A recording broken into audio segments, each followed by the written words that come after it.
Hopefully. Yeah, it'd be fun. Okay, so how many of you guys are residents currently? Everybody? Is anybody not a resident? Is anybody a coordinator?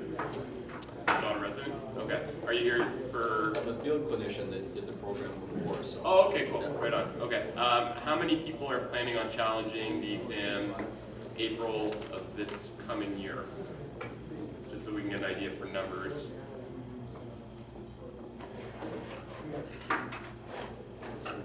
Does anybody, do you guys know of anybody else that's potentially challenging that may not be here? That's not here now? Okay, so it'll be at least 7 then, is that right? 2 in the west. There's 2 in the west 2 in too? the west, at least 1 in the Maritime. Okay. I got 11 when I counted. 11 I think so. that are planning on gonna write or That's rewrite. rough. I Yeah. can get you that number, but. That makes no when you difference, ask just those curious, people, yeah. I think it's about 11. Okay. Does everybody know Todd? Yeah, so Todd is the new residency, for those of you that didn't make the AGM on Friday, Todd is the new residency coordinator. So he's the person, he's on the board, and he's in charge of the entire residency program. So any questions in regards to the actual residency, whether that be the SRP program or the internal CMCC program, should go through your coordinator and directly to Todd. So ideally, you don't go directly to Todd. You would be asking questions through your coordinator. The coordinator should be getting a hold of Todd now. That just changed recently from Dr. Scott Howitt. So those that are unaware of the change, Todd's the new guy in charge for that. We've changed things up reasonably substantially over the last, say, 4 years. So about the last 3 times that the exam has been written. So the PowerPoint section that is up on the RCCSS members website, some of the information is a little outdated, other information is current, and some information is very outdated. That's why Dr. DeGraw wanted, well, A, new slides, and B, to have an informal talk with you guys so that you're fully up to date, specifically for those that are planning on challenging in April of this year, so nothing comes as a complete surprise to you, okay? The slides will be put up on the website at the conclusion of this. Bill also wanted a YouTube video, which pushed pressure on a guy like me that hasn't even looked at these slides since I created them, but that's all right. Essentially, we're gonna go through a quick 20-minute presentation. Save any questions for the end if possible so that it can go through reasonably clean. You can write down questions as we go along, but any ambiguities or questions you have, feel free to shout them out at the end, because you have myself here as the chair of the fellowship committee, Todd here who's the chair of the resident committee, and Dr. DeGraw here who's the president, so you'll never get an opportunity to ask questions like you will today. Cool? All right, so let's take a quick outline of what we're actually going to be talking about today. Obviously, we want to take you guys through the appropriate steps on the road to successfully pass our exam. We're going to begin by talking about the actual fellowship committee, who encompasses it, and specifically what we do. Because I know when I was writing the exam, I had no clue, well, A, how things were done, and B, who's in charge of those things. We're going to talk a little bit about the basic history of the exam and the information that's involved in the exam, because it's important to know how the exam has evolved through the years. Third, we're going to talk about the 2 major components of the exam. So most of you would know there is a practical component that actually is subdivided into 2 additional components that combine for 1 grade, that being the radiology component and the OSCE component.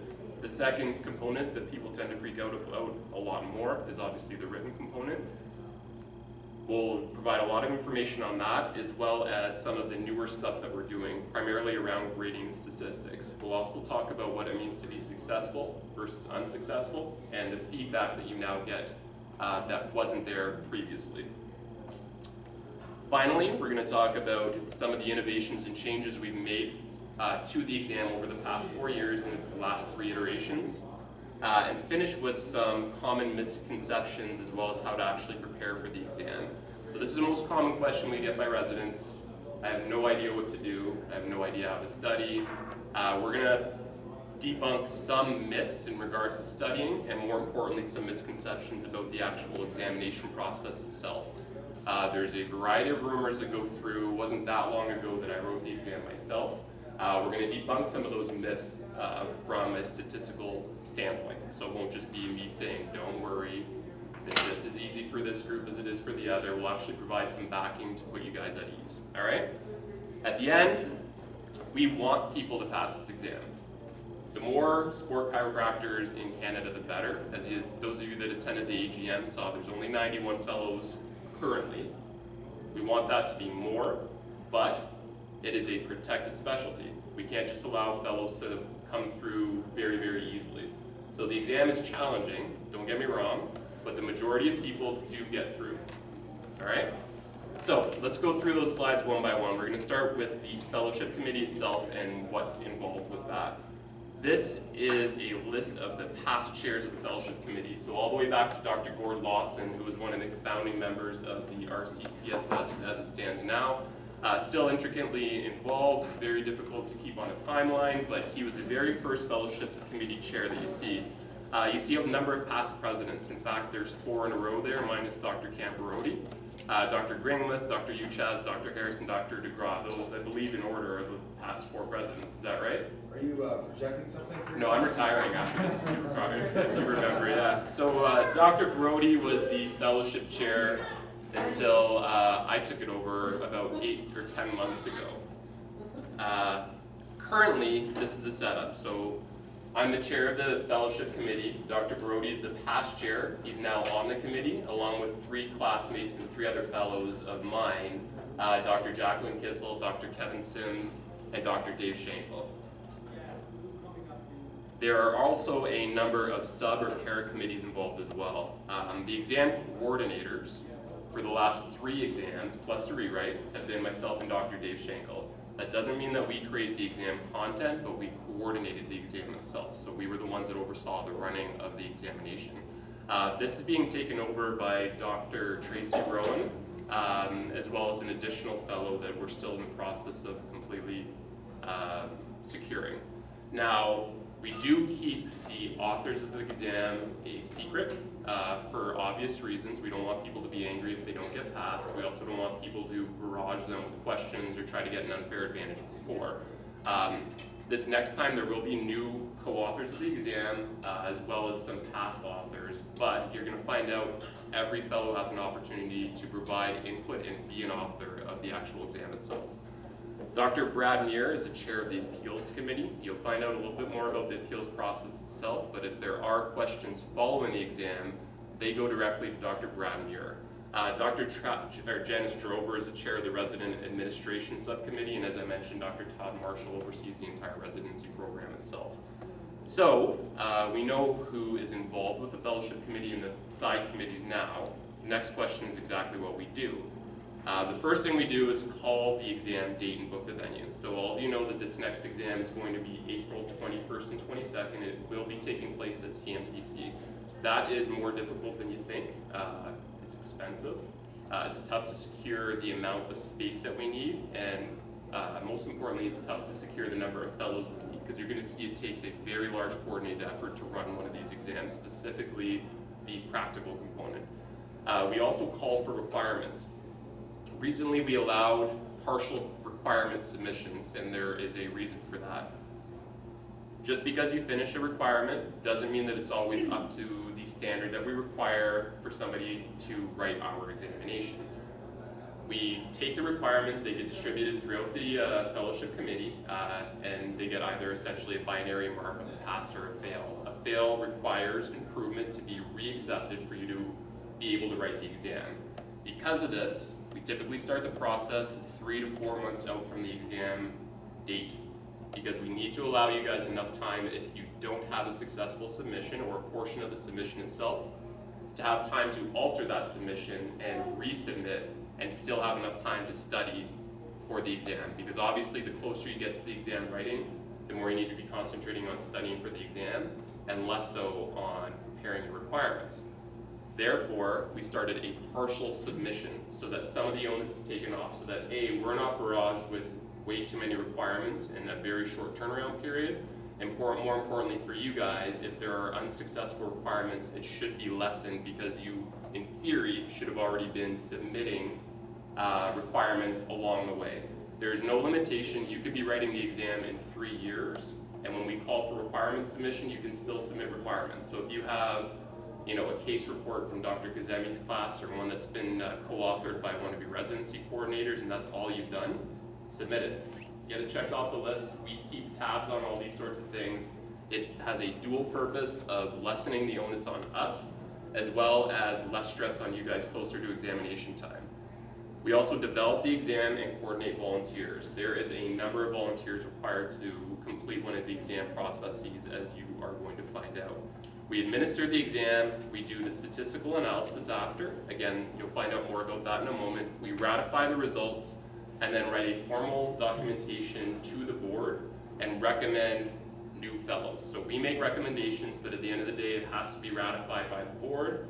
On occasion, they'll have additional questions in regards to our recommendations, but at that point, it's out of our hands and to the board. So that's the fellowship committee. The history of the exam. In the past, this exam used to be both a verbal component and research defense only. But since 1999, there's been a written multiple choice examination as well as an OSCE and radiology exam, so otherwise known as a practical. One thing you'll notice is the frequency of which we offer the exam. The more and more residents we have, now there's 40, correct, Tom? Correct. 40 right on the nose, requires more frequent exam writing. It got to the point where it seemed like we were arbitrarily calling exams when we thought we have enough people to write them, because again, there's a money and time factor for these things. So more recently, we are going to be offering exams every 16 to 18 months in that time range. So if you don't write in April, the following one will likely be in the fall of 2017. Okay? And then it will be the spring of 2019. That's the way it's going to go. So every 16 to 18 months. Okay? As well, in an unusual circumstance, we offered a local rewrite recently, and that went very, very, very well. So that's not out of the question. It's not guaranteed every time, but it's something we toyed with because we had some candidates that did not get by specifically the written portion. They required a rewrite for that. We were able to coordinate a simultaneous written exam across the country. So one in Calgary, one in Toronto, and one in the East Coast. All proctored by fellows, written at the exact same time so that there'd be no chance for contact between people. That doesn't happen every time. It was the first time we did it. It did go well. So not to say it's out of the question, but you also can't fall back and think, well, if I don't get by the written, I'm going to have an opportunity to do a rewrite in between fellowship exam offers. Okay? So these things are expensive. The cost of the current exam for 2016 is $1,000 for all 3 parts. Okay? In comparison, the Canadian Academy of Sport and Exercise Medicine is $1,500. It has not increased since 2012, so we're anticipating that that's going to go up a little bit. Component C of boards, as the recent graduates know, is now $1,500. So why is it so much money? We often get that question. First and most importantly, you need to understand that the RCCSS is a not-for-profit organization. We actually are not legally allowed to turn a profit. So you can be assured that the money that comes in for these examinations is specifically for the examination purposes themselves, okay? CMCC rental is very expensive, and that's because we have to rent so much space. We rent the entire clinic on Sunday. So to run one of these OSCEs, we need the entire clinic, plus a waiting and sequestering room. Additionally, on the Saturday, we require space to physically write the exam, in addition to the entire radiology room. So it's not that we're just renting a random room in Novotel. We need to actually rent a space that is able to operate one of these examinations, and that is not cheap. Second, we have to rent equipment. We have to rent sound equipment to be able to usher people through the actual OSCE exam itself. And potentially, we need to actually offer the SimLab dummies, because that's not out of the question from an emergency care standpoint as well. And those are not cheap to rent either. Unfortunately, we get a big fat zero to the exam creators and organizers. It's all done voluntarily, okay, and it's a lot of work. The current exam format, this is all going to be on the web. You guys don't have to write any of this down. They'll all be PDF slides on the web. I just want you to listen. There is roughly 120 questions total. The last iteration was 115. The one before that was 117. There's roughly 80 multiple choice questions that are all A to D or A to E. and then clinical vignettes that are R-type. And obviously the purpose of a clinical vignette is you should know the answer and have to go and find it alphabetically. You should not be trying to tick off 25 things that it's not, and the time will not allow you to do that. This is not like a CMCC exam where you have a opportunity to go back and check your answers. Every single exam, a number of people do not finish. So you have to be reasonably quick as you go through, and you have to know the answers from the clinical vignette scenario. Component B is a practical. We're going to go into each one a little bit more specifically. The radiology is 12 to 15 cases. It's 90 minutes long, and it's short answer format. That makes up 25% of your OSCE mark. So it is 1/4 of your practical mark. On the Sunday, you have your OSCE, which is 12 stations and 2.5 hours. We're going to go into those two components in a little bit more detail in a moment. These are a ton of work. Just for the OSCE, let alone everything else, we have to organize a minimum of 18 volunteer markers. They all have to be fellows. That's why it's run in Toronto, because the majority of fellows are in the Greater Toronto area. That's why we can't offer one of these in Vancouver or Calgary or on the East Coast, okay? 2 markers per station requires a minimum of 18 fellows, which is difficult to organize. In addition to that, there has to be 4 to 6 volunteers as runners and 9 to 12 standardized patients as well. We also have to pay for consultant professionals to mark, obviously on specifically the radiology component, as well as pizza and snacks for everyone after, okay? Grading, you have to pass both sections to become a fellow, both the written and the entire practical component. So for the practical, 25% is radiology and 75% is OSCE, and a passing grade is 70% for both. You can get 70.0, that would be perfectly fine, but you have to get 70, it can't be a 75 on the written and 65 on the practical. It would have to be 75 on the written and 70 on the practical, okay? The practical exam, let's go into these in a little bit more detail. We'll start with the objective structured clinical examination, otherwise known as the OSCE. How many of you went through CMCC? Is anybody unfamiliar with an OSCE or what that encompasses? Anything that's practical? Okay, good. So we won't have to specifically go through that. It's obviously meant to test an applicant's knowledge, skills, and behavior in a clinical or practical setting. These tend to be somewhat stressful situations, specifically in the emergency care scenario, but it is meant to mimic life as a sport chiropractor. Things aren't always completely controlled, and you have to think very quickly on your feet. Traditionally, there are 4 stations of 3 subjects: orthopedics, rehabilitation, and emergency care, for a total of 12 stations. And typically, each subject will have 3 practical stations as well as 1 written station. In regards to time, it is 10 minutes per station, in addition to 2 minutes of travel time and to read the clinical vignette on the doorway before you physically go out. So 12 minutes total per station times 12. Stations overall is 144 minutes, and hence why it's roughly a 2.5-hour exam. Each station, as I mentioned, has 2 examiners, which are fellows, and 1 standardized patient. All equipment is provided. You guys don't have to bring anything whatsoever. There's even pens at the written stations. In fact, if you bring anything, we will take it away. So you cannot bring anything to the practical examination whatsoever. The emergency care stuff, there will be way too much. It'll be scattered everywhere, okay? So you don't have to worry about bringing any of that. It's more about you knowing what emergency care equipment you physically need, as opposed to you bringing the stuff that you think you need. We're not gonna have you guys hauling around giant med bags from station to station for 2.5 hours. As well, there may be a verbal component at the end. Typically, it revolves around the diagnosis and treatment plan. That would be verbally said to the 2 fellow examiners specifically, okay? And if there's time allotted for that at the end, the examiners will stop you at a given time frame in your 10-minute station to specifically ask for that component. If you haven't volunteered it automatically, you will be prompted. Okay, the radiology examination. It is on the Saturday following the written. Saturday is a long day. You have your 2.5-hour written. We typically give a 60 to 90-minute break, and then you have your 2.5-hour radiology exam immediately after, okay? This is developed and graded by, obviously, fellows. We also pay for a DACBAR consultant to help us create some radiology stations, specifically in the radiology lab. They are sport-focused, so just keep that in mind when you're studying. It doesn't mean that It's entirely sport specific, but they are sport focused stations, and it can include special imaging. The total exam is 90 minutes, not 2.5 hours. It's an hour and a half, but it's 12 to 15 cases total, and they are short written answers. The written exam, dun dun dun. The written exam involves 80 multiple choice questions, A to D or E, as well as 35 to 40 clinical vignettes, again, that are R-type. It's 2.5 hours, and this is a fair warning because it is always the feedback that we get back. I did not have enough time.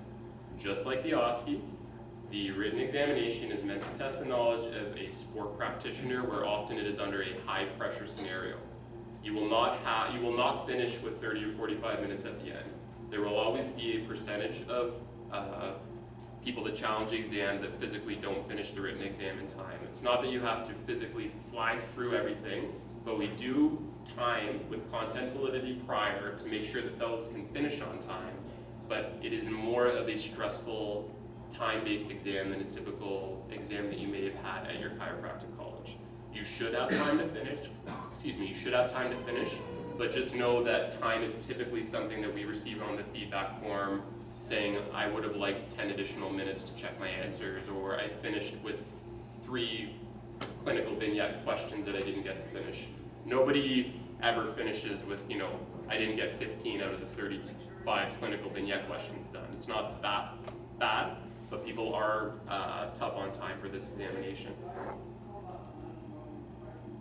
Question preparation. I want you guys to understand this because this should dispel A, number of myths, and B, a lot of back talk that you hear along the way about questions being poor questions.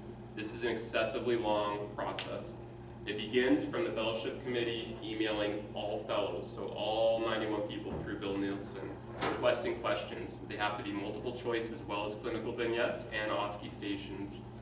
We then do a second email specific to external coordinators only because we want there to be representation on the examination of the things that external residents went over with their exam coordinators, with their residency coordinators. The return is less than optimal. However, every residency coordinator has an opportunity to contribute to this examination.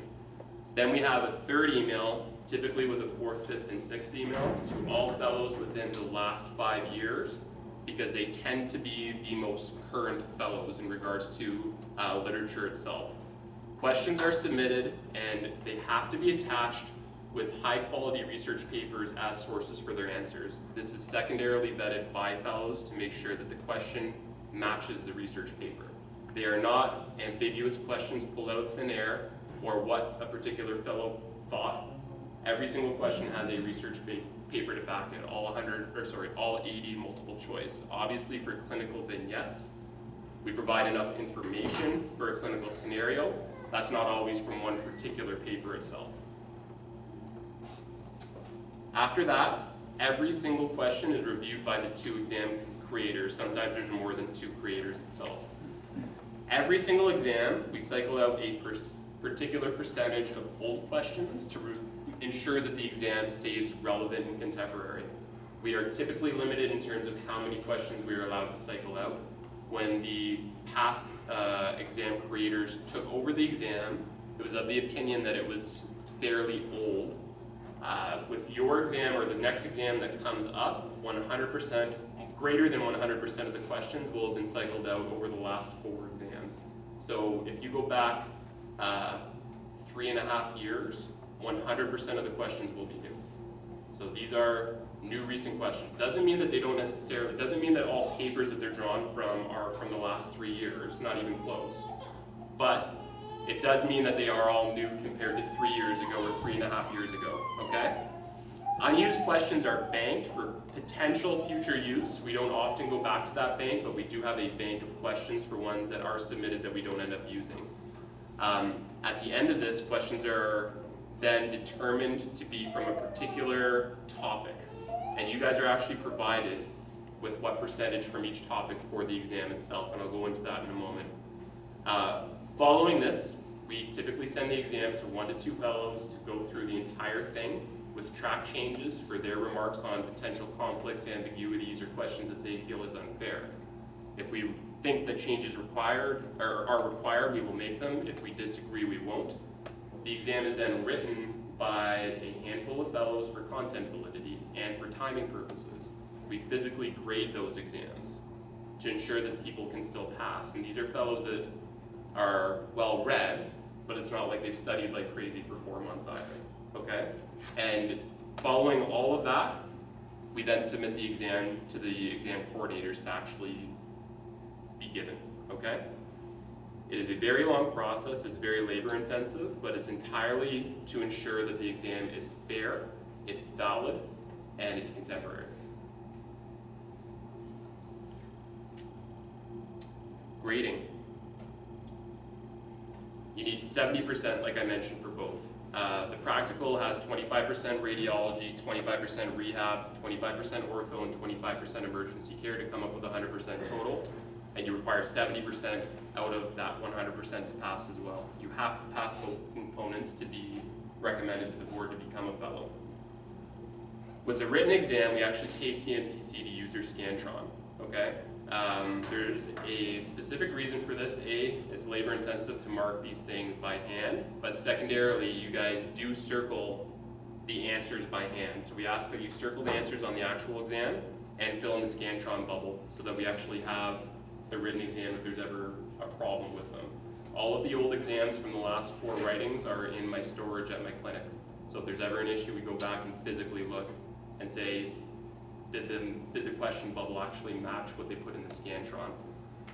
So we get a big statistical dump from these things. We get by serial analysis, answer distribution, percentage correct for each individual question, et cetera, et cetera. We do not bell curve this exam. There is not enough participants to make that a statistically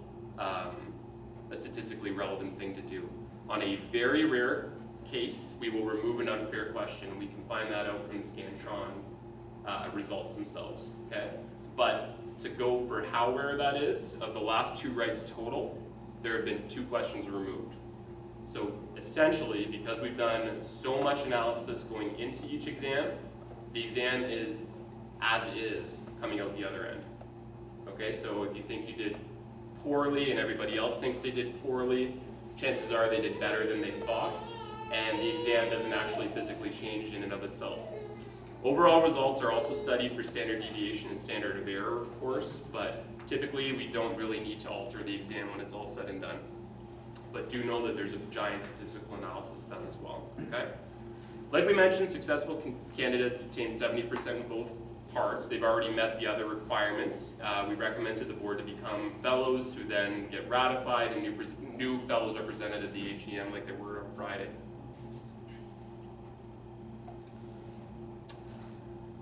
Unsuccessful candidates. We've changed this process. Before, you were just informed that you were unsuccessful. Okay? You can be successful in one part and not the other, and vice versa. You only have to re-challenge the portion that you were unsuccessful on. So for instance, in the last full writing, we had candidates that were successful just in the written and not the OSCE, not the practical component, and we had one candidate that was vice versa, successful in just the practical but not the written. You only have to pay the examination fee for that secondary part as well. And what's new is that you actually now receive some feedback on your score based on a 10% standard. So we will let you know if you scored between 60 and 70%, or between 50 and 60%, or below 50%. Okay, so you have an idea of progress if it's a serial exam writing. So if you got between 50 and 60 one time, and the next time you got between 60 and 70, you will now know that going forward that you've actually improved as opposed to just being a complete loss. Okay? Recent changes, and there's a lot. This is just one slide outlining some of them. So we went through the question creation process that you guys are fully aware now. A larger portion of questions are replaced now than ever before to ensure that the examination is current, but the chair of the fellowship committee does go through that with the president of the RCCSS and the residency coordinator to come up with a particular percentage. Obviously it was more for the most recent one because it was a rewrite, so a large majority of the exam was actually cycled through because people had written the same exam 6 months prior. If nobody had needed to do that, it might have been slightly less. So there are things that go into that decision. It's not that exactly 22% are changed out every time, but a large majority of questions actually are. I shared with you the statistical analysis as well. During that process, the exam challengers' names are blinded, so that there's no bias by any of the markers or the fellowship committee whatsoever. We did offer that local rewrite, and now we provide feedback both to the individual on how they did, and secondarily, we provide exit surveys at the end of the second day and give candidates as long as they want. People write as short as 1 word to as long as 2 full pages on feedback on the overall exam. We then go over that to implement changes if required, if it's obviously standard across all candidates moving forward from the fellowship perspective. As well, you guys are now provided with percentages of exam content roughly 1 month prior. So you will know, for instance, on the written exam, if 20% of the questions are around orthopedics, 40% are sport injury, 10% are physiology, et cetera, et cetera. That's new as well. That's only been implemented since the last exam, so you guys are more informed going into this thing than ever before. How do you prepare? This is the most common question we get asked as a fellowship committee. These are our recommendations. You should read, you should practice, you should create study groups, perhaps go through refresher courses. You should speak to your colleagues and mentors, specifically your residency coordinators, and then you should read some more. There should be lots of reading for this exam. What should I read? This is not a usual exam. There is no recommended reading list. So I'm going to show you 2 slides with sources. It's not like all the questions are taken from them and you're going to look at it and just be thinking to yourself, well, obviously I can't read all that anyways. It's just an idea of where questions are taken from. You should recognize again that all questions are backed by high quality research. So because of that, you should know your levels of evidence and recognize we try to draw as many questions from the higher level or from the highest levels as we can and less from the lower levels. You will not see case reports on this exam, except for the clinical vignettes. The multiple choice, obviously, you will not, okay? In general, this quote goes, it's on the member section, the candidate should review any peer-reviewed journal and article they feel relevant to a sports science specialist. So, from a textbook perspective, this is an idea of where some questions may or may not be drawn from. And from a journal perspective, obviously there's a large focus on the JCCA, specifically the sport edition, as well as other sports science types of journals. Here is a practice question. To be fully blunt, this one was removed because the fellowship committee thought it was too easy, but it's an idea of a multiple choice question from a somewhat recent exam, okay? What is the answer? This frame joint.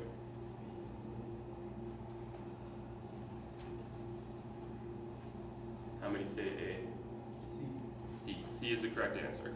Okay, so that is an example of a question that you might see as a multiple choice scenario itself. Okay? Here's an example of a clinical vignettes question that was on from a couple of examinations ago. There are some pertinent points that you don't even need to read through here. This was one that people did okay on for sure, and it's been cycled out. It is a 12-year-old competitive gymnast. She has pain in the low back, specifically with hyperextension. What is the answer without having to read another word on that? We are not here to trick people.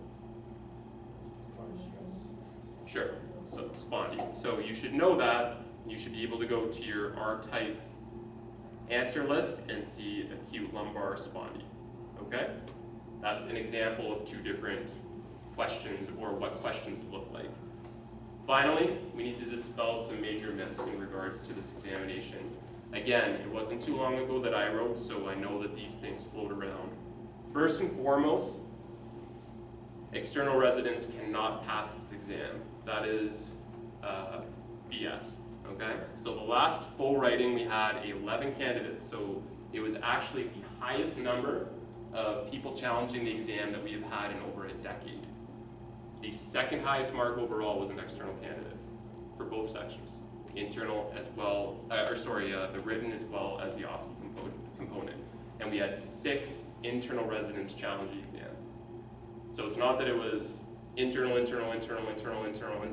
and then all the external after, we had the second highest mark literally, and he only missed the highest mark by well under 1%, like one question out of 115. Okay, so external residents can do extraordinarily well in this examination, okay? The raw average on that same examination was less than 5% difference between the grouped pool of internal residents and group pool of external residents. I mentioned there is a lot of statistics run on this. This is an example of some of the statistics that we do. Okay, and the mean, the standard deviation was much larger. So in fact, if you take away some outliers in both groups, it's far under 5% in between the two groups, okay? Also know that the entire program was once external. Dr. DeGraw and Dr. Harris, I think, were the first two internal residents. We're not that old. Dr. Kazemi was probably further back than us. Okay, so Dr. DeGraw and you're not older than Dr. Kazemi? He's in great shape, but. Right, yeah. Okay, so 2 new fellows in the past 12 months have been from external. And as well, there's another resident that has already passed the that has passed the written exam that was an external candidate that unfortunately did not get by the practical component, but he has already passed the written component as well. So it's just as fair for external residents as it is for internal. It is true that more internal residents become fellow, but there is way more internal residents that challenge the exam. So if you look at things from a statistical analysis, if you've got 11 people writing and 7 or 8 of them are internal, then of course there's going to be more internal fellows. External residents need to finish their components in the same time period, and as many need to write the exam, and I ensure you that the statistics are going to match up between the internal and the external components. In short, you need to get out of it what you put in. So lean on your residency coordinators, have hard timelines. The other reason that we think, again, this is just a guess, that external residents sometimes struggle a bit more is in general, if you look statistically at the time frame for internal residents from time of graduating chiropractic college to time of challenging the exam, it is dramatically less than external residents. The longer you're removed from an academic environment, the tougher it is to study, and it's going to take more effort to pass this exam. Somebody that's only been out for 2.5 years likely has a better chance of passing this thing than somebody that's been out for 10 years. They're just not used to the academic environment. Fair? So that is a load of poop. I said poop. Second, the exam is not current. I hope from this presentation, you guys will agree with me, this is now a very current examination. We talked about the fact that it's going to be greater than 100% of the questions that are going to be cycled out now from 3 examinations ago. Every single multiple choice question is backed by research and position statements. The questions are extremely challenging, but just because they're challenging doesn't mean that they're not current, okay? There's a difference between multiple choice questions and clinical vignettes. Clinical vignettes are not always based on one particular paper.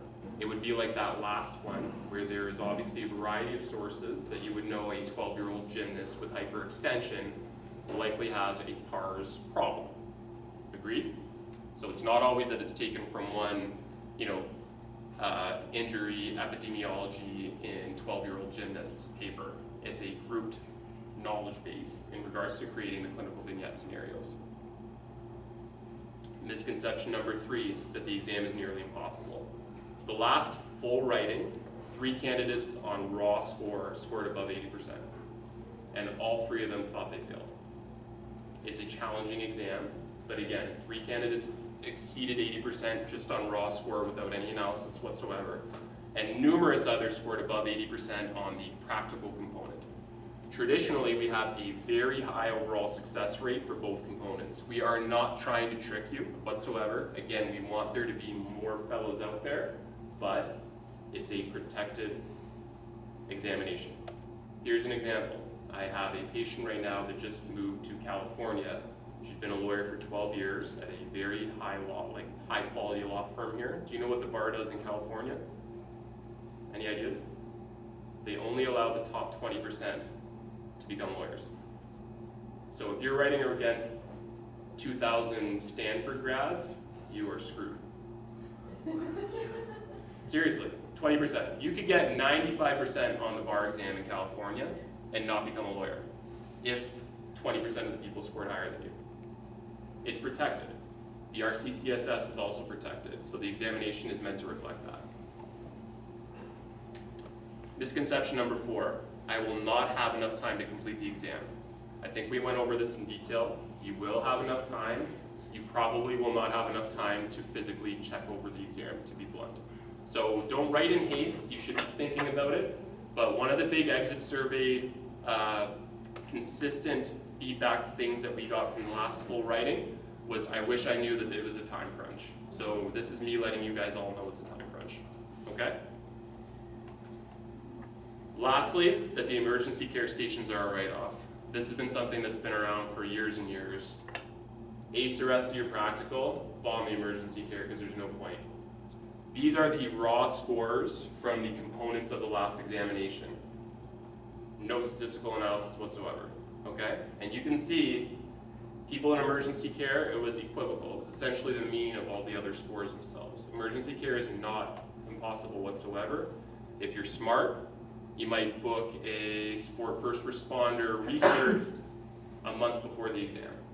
That's a piece of advice I would give everybody, okay? Because then it's current, there's your studying. That's what we all did when we wrote, and we all did just fine on the emergency care because it was fresh in our heads. And you need to have that anyways to become a fellow. So book a research a month before, call Andrea Pereira.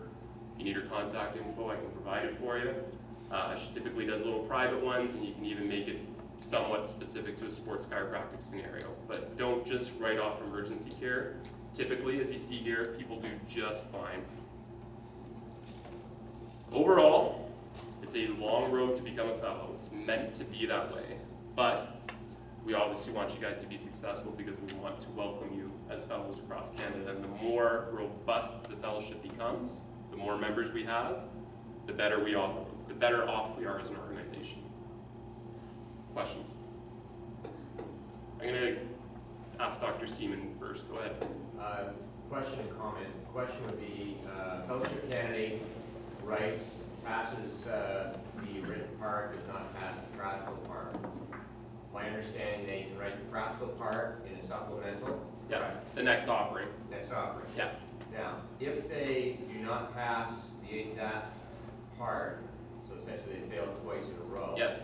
When they go for the next sitting, do they have to write both parts again? No. They are given credit for the part that they have successfully Once done. you've successfully passed a component, you have passed that component. Okay. Yeah. And comment? And comment would be, with respect to emergency care, I would agree 100% with what you say. Doing some events immediately before your fellowship exam, it will get you in the thought process. My personal experience over the years is that it does make you think quicker, and it actually puts a practical component into your exam. So the more events that you do, the more likelihood it is that you're going to see something on the exam and you go, yeah, actually I saw that last month. And to build on Dr. Seaman's comments on that, if you had your choice of different events to go to, you'd be choosing ones like judo matches and MMA and taekwondo, and straying away from softball and things of that nature. You want ones where you actually have somewhat or greater chance, or at least in the thought process, of high pressure scenarios. And hockey. Hockey, that's another good one, absolutely. Just one part, I might have missed it there. So for the OSCE component, it's a combination of both radiology and the other like stations where there's Yeah. rehab, ortho, Yep, first responder, and or emergency care, and what was the rehab. rehab. So within those 4 different areas, do all of those need to be above 70%? So it's just the average of those? That's right. Okay, including the average of the radiology. Yes, radiology is 25% of your practical component. So radiology is worth the same as your 4 ortho stations. Okay, so theoretically you can get 0% on radiology and 100% on everything else and still be above that. That might be difficult, but yes, I know. in theory. Yeah, Just saying, okay. I wouldn't recommend that. This is a bit of a slippery topic, and I think I kind of got the ball rolling a little bit, but I wonder was having like a French possibility of the exam. This is something maybe we can discuss. Like I was wondering like how far the discussion was brought up, and like I know the kind of the realistic of all of that, and about like written maybe exam, and I feel that maybe like the QTR is gonna be like involved pretty soon and adding fellows, and I was wondering what was the position of that. Yeah, you probably, like, I'm assuming you're probably the first francophone as a Kind of first pioneer language here. candidate, but I know Dr. DeGraw had some meetings with UQTR on the weekend, he probably has Can I more to just take add. that question? Absolutely. Because I think I'm just gonna come on, so it's fair for everyone.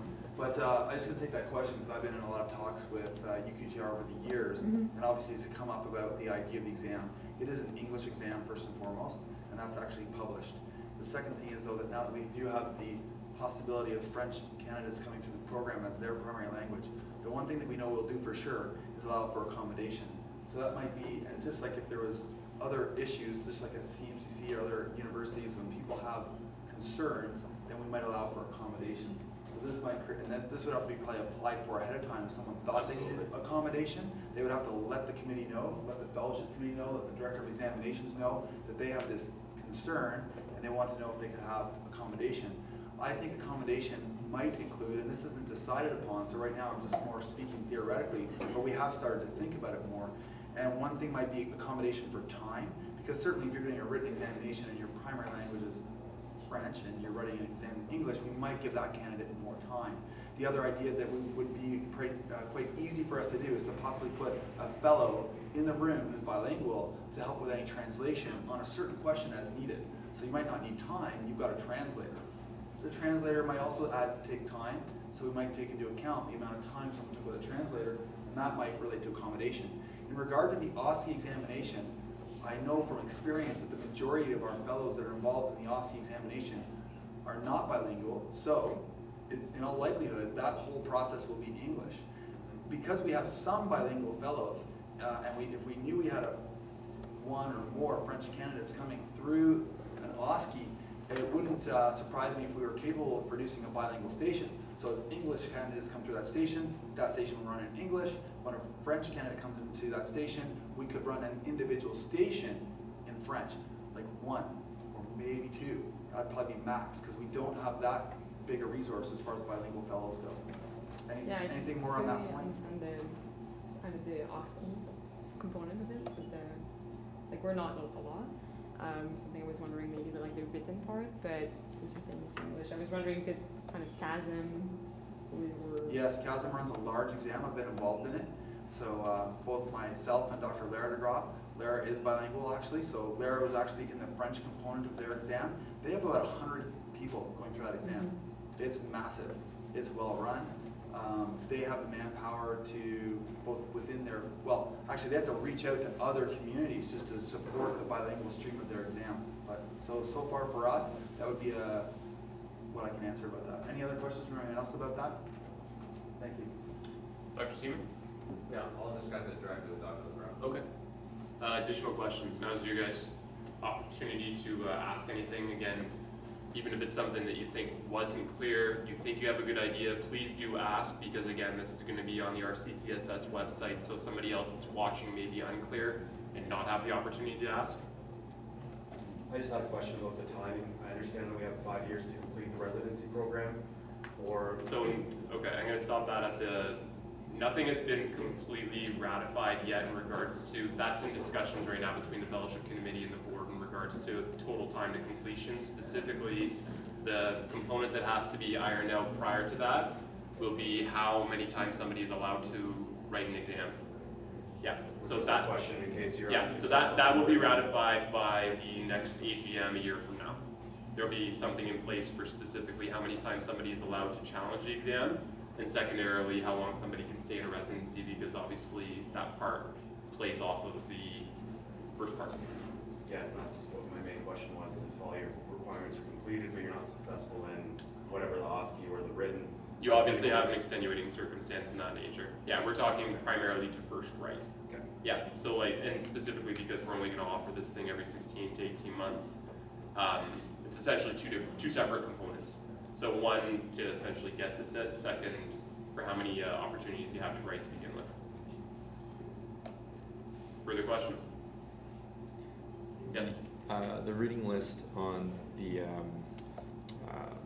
the most recent edition is dated from my discussion with Todd anyways at the West Coast Conference, and I understand there may be an updated one. I know that the texts aren't all What's on encompassing. there is That's, yeah. okay, yeah. Yep. That was my question. Yep. Again, the reason that